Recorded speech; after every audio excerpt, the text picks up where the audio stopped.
নাটক তাদের পছন্দ না, ফুটবল খেলা তাদের পছন্দ না। এখন দেখতেছি বলতেছে ফুটবল খেলা যারা দেখবে এরা কাফের, আর্জেন্টিনার খেলা দেখা যাবে না, ব্রাজিলের খেলা দেখা যাবে না। তারা বলতেছে তারা আমাদেরকে মধ্যযুগে ফেরত নিতে চায়, বর্বরতার দিকে নিয়ে যেতে চায়। সেই বর্বরতার দিকে কি আমরা যাব?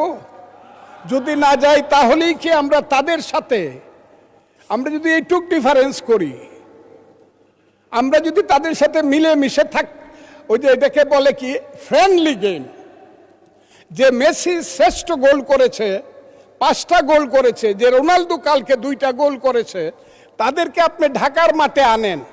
মানুষ যদি জানে ফ্রেন্ডলি গেম, তাইলে একদিন খেলা দেখতে যাবে রোনালদো আর মেসিকে, কিন্তু দ্বিতীয় দিন আর ফ্রেন্ডলি গেম খেলতে যাবে না।